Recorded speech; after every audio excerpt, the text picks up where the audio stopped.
Magandang araw kaibigan! Tuloy po kayo sa Felicidad's Channel. Sa mga kwento ng buhay at pag-ibig na hinalukay sa natatagong baul ni Felicidad. Pero bago po tayo magpatuloy, huwag niyo pong kalilimutan na i-like ang video, i-subscribe ang channel, at i-click ang notification bell para lagi kayong updated sa mga parating pa na upload.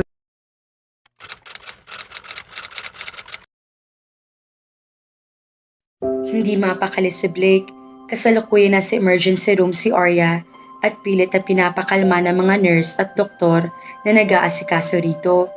Isinugod niya ito sa ospital nang bigla habang natutulog sila ay nagsisigaw ito. Hindi niya magawang mapakalma ang dalaga at makausap ng matino.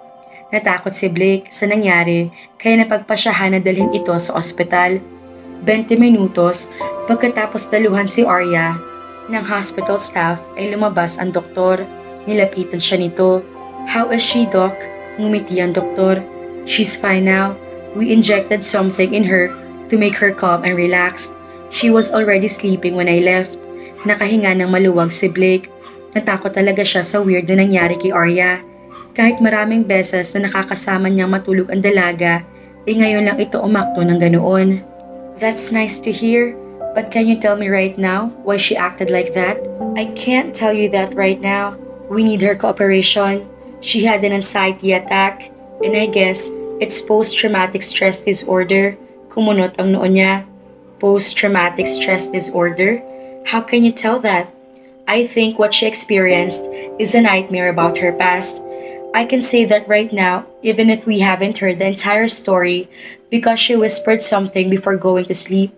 Ang sinasabi niya kanina ay ayoko matulad sa nanay ko. Hindi ako magiging prostitute." Saad ng doktor na nalaman niyang isang Pilipino rin pala. Natulala si Blake.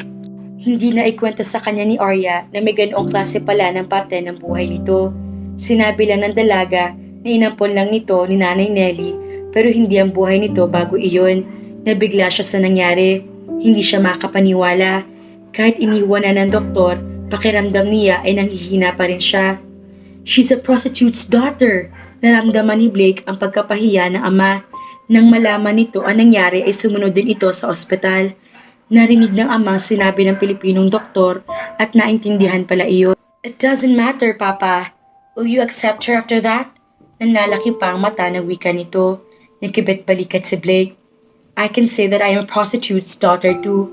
Why won't I accept her if we are like cut from the same cloth? We have the same history." Nakita niya nagtangis ang bagang ng ama. Hindi na niya pinagtakahan iyon. Ramdam niya na hahanap at hahanap ito ng butas para tigilan niya si Arya. Kilala na niya ang ama. Kapag may isa itong bagay na hindi nagustuhan, pipilitin itong masunod ang gusto. Pero hindi niya kayang gawin iyon kay Arya. Nakita niya ang punto ng ama kaya gusto siya nitong palayuin kay Arya. Pero para nagiging bisyo na niya si Arya. Nagiging addict na siya.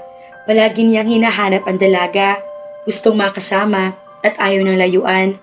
Dahil kay Arya, hindi na niya nagagawa ang trabaho niya.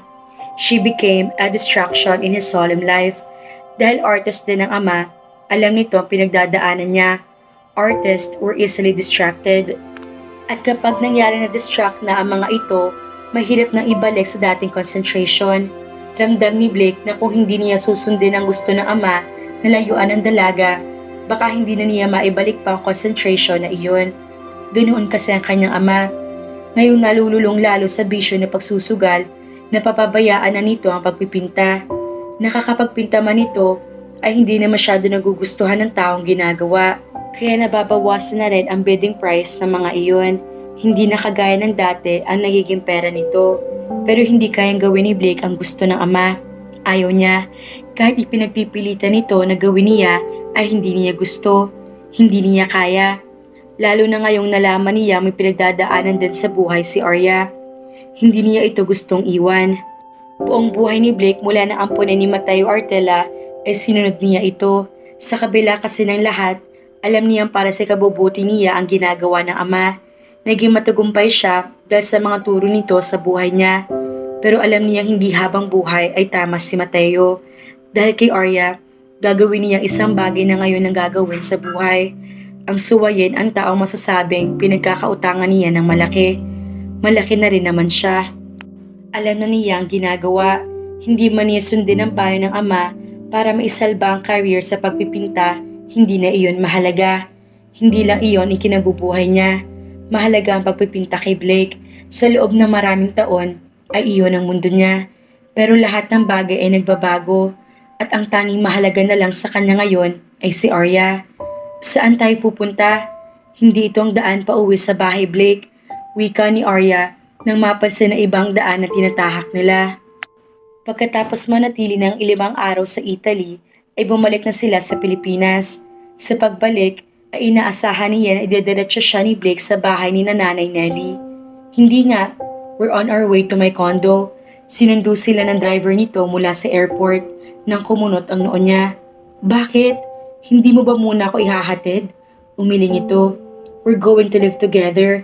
Bagay na panganga si Arya. Hindi pwede. Ipinagpaalam ko na ito kay Nanay Nelly. Tinawagan ko siya noong nasa Italy tayo. Nailipat na rin ang ilang gamit mo sa condo unit. I need you beside me. You need me beside you. Hindi ko nahahayaan na mangyari ulit sa'yo ang nangyari sa Italy. Kailangan mo nang titingin sa'yo. Umiling si Arya. Kaya kong sarili ko. Pero mas mariin ang naging iling ni Blake. No, Blake. You scared the hell out of me, Arya. Dahil dyan, mas nagkaroon ako ng urge na huwag kang hayaang malayo sa tabi ko. Kailangan ko protektahan ka at alagaan. May sakit si Nanay Nelly, kaya hindi ka niya maaalagaan. Hindi mo ba naisip na kapag nangyari ulit yun sa'yo, mag-aalala siya? Hindi niya kailangan ng aalalahanin sa kondisyon niya. Nandoon naman si Melvin. To hell with Melvin. Susundin mong gusto ko. Kailangan mo. Para si kabubuti mo rin naman to. Mariing wika nito.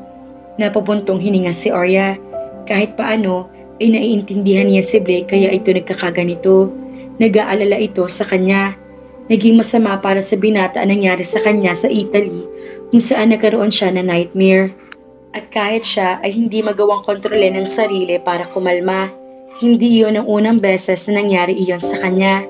Noong nagsisimula pa lang siya bilang modelo, mas maraming mga lalaki ang nakapapansin sa kanya. Bata at bago kasi siya kung maituturing. Isang beses ay may kapwa modelong lalaki na nagkagusto sa kanya. Sinubukan siya landiin nito at ligawan. Sinubukan ni Arya na i-entertain ang lalaki pero tumigil nang malaman na may girlfriend na ito. Sinugod siya ng girlfriend nito at sinabihan ng whore. Naging malaking epekto sa kanya nang sinabi ng babae na paulit-ulit at tumatakbo iyon sa isip niya hanggang sa makatulog siya. Naalala niya bigla ang buhay ng ina at ang pangako sa sarili na hindi siya gagaya rito. At sa kalaliman ng gabi ay nagising na lang siya na nag-hysteria. Dinala rin siya ni Nanay Nelly sa ospital noon para lang kumalma. Hindi na nakipagtalo si Arya kay Blake hanggang sa makarating sila sa condo unit. Doon, nakita niya nakaayos ng mga gamit niya. Pero kung gaano kaayos iyon, ay ganoon naman kagulo ang nararamdaman niya. Sa tingin ko, hindi magandang ideya ito, Blake. Kumunot ang noo ni Blake. At bakit? I need to see you. Kailangan kong alagaan ka. At para magawa ko iyon, gusto kong magsama na tayo sa isang bahay. Malungkot ang mga matang tiningnan niya ito. Pero hindi mo naman ako asawa. Ni hindi mo nga masabi na girlfriend mo ko. Natigilan ng binata. Ipinagpatuloy niya ang pagsasalita. Narinig ko pinag-usapan ninyo ng papa mo sa Italy, Blake. Ginusto niya na layuan mo ako. Pinamukha niya na mababa akong babae. That I am a mistress, a whore. At ni hindi mo man lang itinama ang mga naging tingin niya sa akin. Huminga siya ng malalim. Ayoko maging ganoon. Ayoko ng tingin ng iba ay ibinabahay mo lang ako. Ayoko maging kagaya ng mama ko. Namutla si Blake. Iyon ba ang dahilan kung bakit ka nagkaroon ng nightmare ng gabing yun? Dahil naisip mo na kagaya ng mama mo ay naging mababa kang babae dahil sa akin? Tumango si Arya.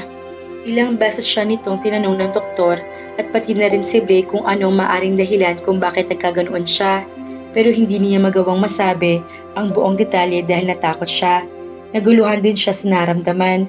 Anong gagawin ni Blake kapag sinabi nito na ganoon nga naging tingin sa kanya? Magigilty pang binata? O aaminin nito ang katotohanan? Masyado siyang mahina noon. Ngayon lang niya nakuha ulit ang lahat ng tapang. Pinagkakatiwalaan man niya si Blake na hindi siya sasaktan nito, natatakot pa rin siya dahil sa mga nasaksihan sa Italy. Nabahala siya. Niyakap siya ni Blake. Naramdaman niya na bahagya pa itong nanginig. I'm sorry, Arya. I didn't mean to say that. Hindi naman talaga iyon ang ibig kong sabihin. Naunahan lang ako ni Papa at huminga ng malalim si Blake. Fine, you can call me your boyfriend. Kung ayaw mo ng salitang lover, it's fine with me. Hindi ako sanay sa mga ganoong klaseng salita. Dahil ni isang babae, wala pa akong tinawag na ganoon. Now, I expect you not to feel bad. We have a relationship. You're my girlfriend. You're mine. Dapat ay maging masaya si Arya. May maganda na siyang label sa buhay ng binata. May magandang pakinggang label kaysa sa ipinangangalandakan nito noong una na lover. Pero kahit ganoon, hindi pa rin naging masaya si Arya. Napansin iyon ni Blake. What? May problema pa rin ba? Huminga siya ng malalim. Tiningnan niya si Blake. Marami pa rin na gumugulo sa damdamin niya. Isa na doon ang maling pagsasama nila. Kitira sila sa iisang bahay pero hindi naman sila mag-asawa. Pero bahagi na intindihan niya roon si Blake bago pa lang sila. Hindi dapat niya pinapressure ang binata dahil hindi pa niya masasabing kilala na nila ang isa't isa. Magandang ideya ba talaga na magsama tayo? Narinig ko rin sa papa mo na distraction lang ako sa buhay mo. Na-guilty ako. Sinabi rin niya na hindi mo natapos ang isang proyekto mo nang dahil sa akin. I feel bad about it. Hinalikan nitong noo niya.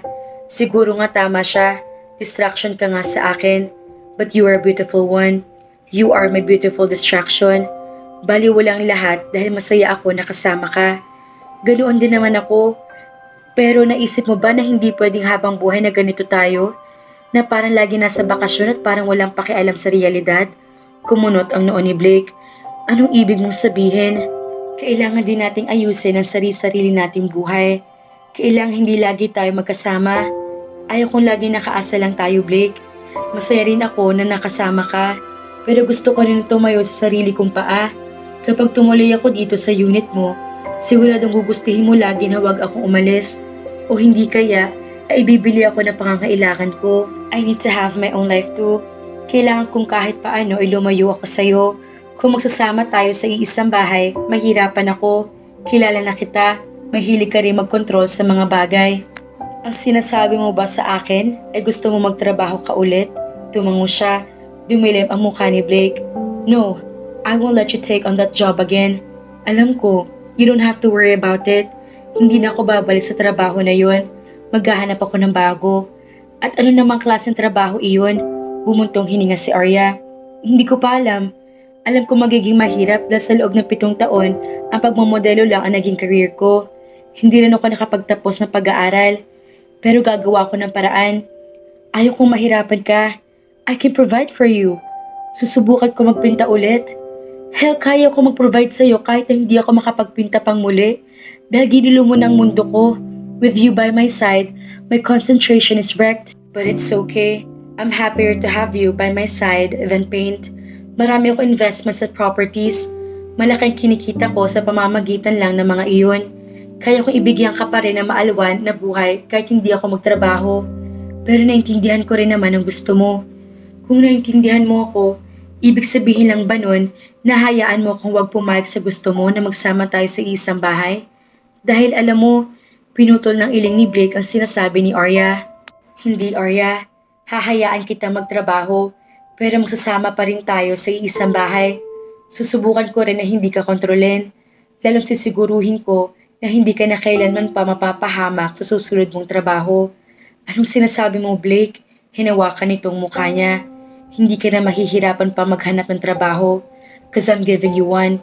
You'll work for CCG. Mga kafelisidad, live-in ang gustong mangyari ni Blake. Sana, inalok na lang niya ng kasal para at least maging legal ang pagsasama na gusto ng lalaki. Siyempre nga naman, gusto din ng katiyakin ni Arya na hindi siya magiging katulad ng nanay niya. Kaya naman, abangan!